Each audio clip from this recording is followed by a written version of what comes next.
Antabayanan po ninyo yan, ha? Pilipinas at Japan nag-uusap na para sa General Security of Military Information Agreement.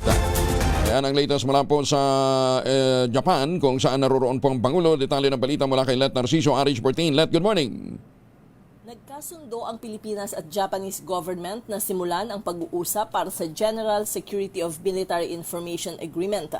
Inanunsyo ito ni Pangulong Ferdinand Marcos Jr. sa joint press conference matapos ang bilateral meeting nila ni Japanese Prime Minister Takaichi Sanae.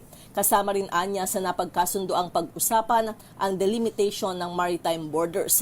Ayon sa Pangulo, mahalagang hakbang ito para lalo pang mapalakas ang kooperasyon sa depensa at pagtibayin ang rules-based maritime order. Una nang pumasok ang Pilipinas sa kaparehong kasunduan sa Estados Unidos kung saan pinapayagan ang bansa at Amerika na magpalitan ng mahalagang military information. Inanunsyo naman ni Takaichi ang pagbibigay ng Japan ng Abukuma-class destroyer sa Pilipinas para sa pagpapalakas ng ugnayang pangdepensa ng dalawang bansa. Ito si Let Narciso para sa DZRH. Una sa Pilipinas, una sa Pilipino. Maraming salamat, Let.